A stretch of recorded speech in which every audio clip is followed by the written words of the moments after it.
अष्टम दिने विशेष अभिषेक अष्टोत्तरं गुरुत्रोत्रोसेवनकत्रे निराजुराजस्य भोगे सर्वनामदेशे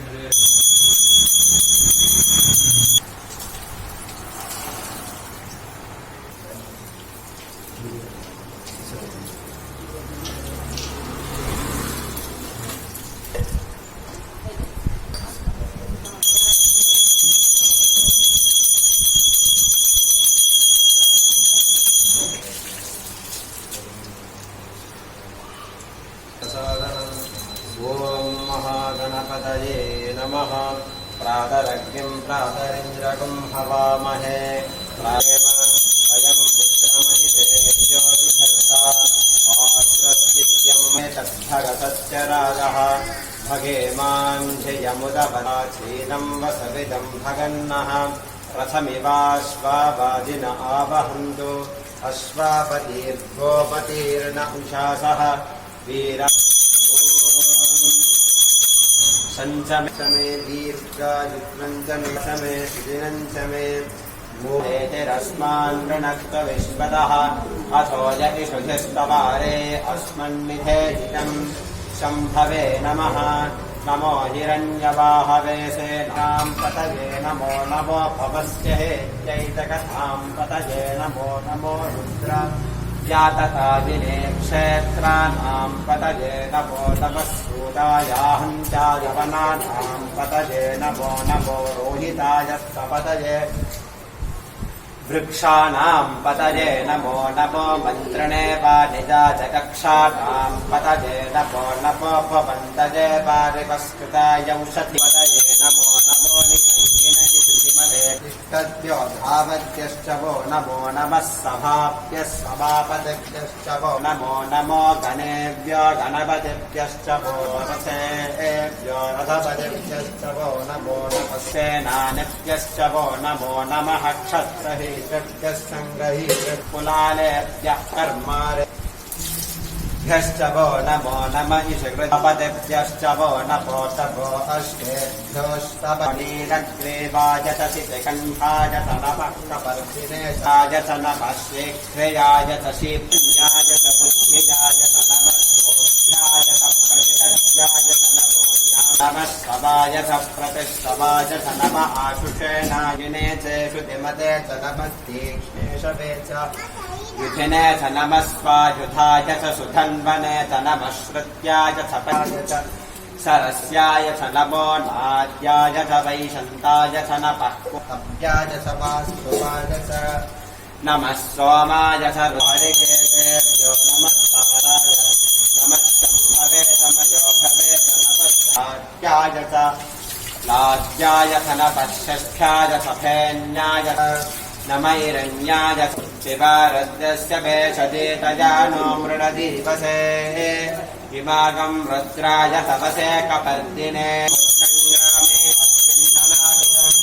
क्रीडानामन्तमुतमानो अर्पगं मानपक्षन्तमस्मे ते अस्तु रक्षा च नो अदितदेव प्रोक्यथा च नः शर्म यच्छद्वितपन्तु सेनाः परिणो रुद्रस्य हेतिर्वृणक्तपरिद्वेषस्य धर्मधिरकायोः अवस्थिरामगवज्य वृक्षेश शस्मिञ्जस्व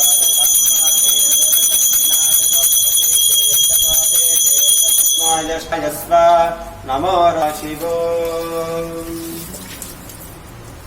गोधूमाश्चमे मसुराश्चमे प्रियङ्गवश्चमे नवश्चमे श्यामकाश्चमे नीवाराश्चमे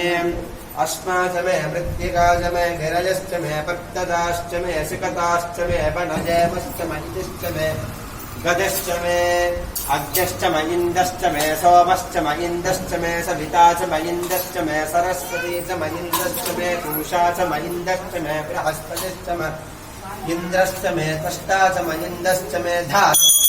इन्दश्चमे मूर्धा चमे इन्दश्चमे प्रजापतिश्चमे इन्दश्चावी चमे त्रिवत्सश्चमे त्रिवत्सा चमे तुर्यवाच्चमे तुर्यौही चमे पष्टवाच्चमे पष्टौही चम उक्षा चमे पशा चमर्षभश्चमे निजिगा अनीया व्यवस्थितः नीलतायदवद्यस्ताद्विद्युल्लेखेव भास्वरा नीवारशोकवत्तन्वी पीताभास्वत्यनोपमा ॐ स ब्रह्म शशिभः सह ऋष्येन्द्रः सोऽक्षरः परमस्वराट् नारायणाय विद्महे वासुदेवाय धीमहि तन्नो विष्णुः प्रचोदयात् ऋतकं सत्यं परं ब्रह्म पुरतं कृष्णपिङ्गलम् ऊर्ध्वरेदं विरूपाक्षं विश्वरूपाय वै नमो देवस्य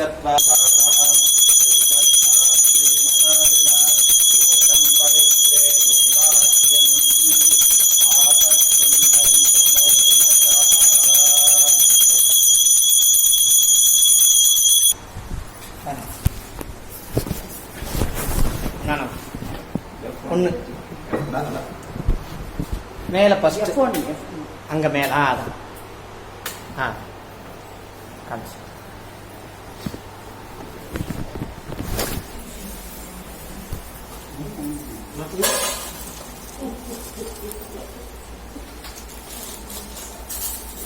மேடம் போகிறாங்க மேடம்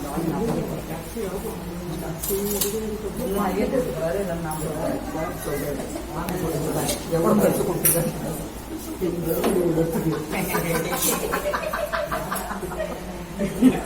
தாராளம் மனித அவங்கள்ட்ட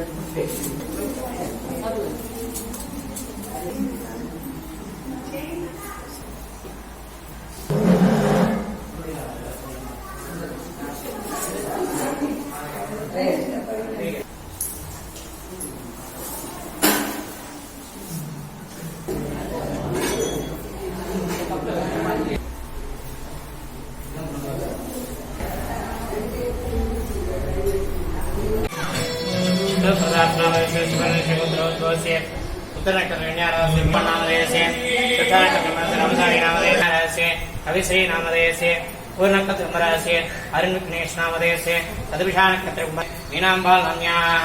अश्विनकर्तृमराजस्य अनन्तनारायण नामधेयस्य पूर्णकर्तृमराजस्य कृत्तिका नाम्याः मूलाकर्तृमराजस्य मीनराजस्य सागेश नामधेयस्य सिमरन गौर नामधेयस्य सनकर्तृमराजस्य रामस्वामी नामधेयस्य आशेषांश रविकुमार नामधेयस्य देवदेकर्तृमराजस्य अमृतनायकी नाम्याः भारद्वाजवत्सनकर्तृ जयन्ती नाम्याः रेवती नक्षत्रे प्रसन्न स्वामीनाथन नामधेयस्य सर्व नक्षत्रे मकरराजविराजस्य रुद्रा नाम्याः अनुराधा नक्षत्रे निखिलगणेश नामधेयस्य श्रीवत्सुकुलस्य नक्षत्रे शेषसुब्रह्मण्यन नामधेयस्य आर्द्रा नक्षत्रे स्वेधा नाम्याः उत्तर नक्षत्रे अन्यास्य भरणिप्रभा नामधेयस्य कीर्तना नाम्याः अश्विनी नक्षत्रे सुदर्शना नाम्याः सर्व नक्षत्रे आर्द्रा नक्षत्रे कल्पकन नाम्याः पुनः नक्षत्रे मिथुनास्य हरिणी नाम्याः श्रीवत्सुज्येष्ठा नक्षत्रे उच्चैराजस्य यामिनी नाम्याः कपर्द्री महापुण्यदाय महाभव शंकराय महापुं सोलवाणी महाभव दिग्भांगी महापुण्यवाय महाशिवविक्षाभिधानादाय महाभव श्रीगंधाय महाभक्तवक्षलाय महाभवाय महाधर्वाय महाभव त्रिलोकेशाय महादिंडाधिवाभ्याय महाभव कपर्द्री महाकामालय महाधगाधनाय महाभव गंगाधराय नारायणकालकलाकपाणय महाभव देवाय महाभरतवस्था मृगवाणी महाजडार एकादमने महाभव कविजने महागणराजवृंदर्षांगर्षभार्गमोदप्रियाय महाभव सर्वयाय महाधिमूर्ते निशालैक्य परमात्मसूर्यात्मजनाय महाभव अभिजय महाैक्यमयाय समानरत्नदासशेषराय महाभव वीरभद्रानादा प्रजापते महारण्यसूत्रशाय महाभव अनगाय महाभुजंगपूजा प्रज्ञाय महागृदन्वने महाकृत्याय महाभव कृत्तिवासे महापुराराधये महान्मजमान् भवते चन्द्रमाभां पुष्पवान् प्रजावान् भजवान् भवति एवं वेद योपामायतनं वेद आयतनवान् भवति नमो गुरुभ्यो ये पृथिव्यायेन्द्रयज्ञे ये दिवये गामण्डं वादो वर्षमिषवस्तेभ्यो दशप्राजेतसदक्षिणा प्रतीचेतसोदीचेतसोऽस्तेभ्यो नमस्तेन मृडयन्तु देशं यस्मायश्च नोतेभ्यजं भोजं वेददामि स्वां प्रजाय विद्महे शूलकस्ताय धीमहि तन्नो भैरवः प्रचोदयात् महादेवाय नमः श्री सोमनाथशबरिमूर्ते नमः भेदोत्तम समर्पयामि।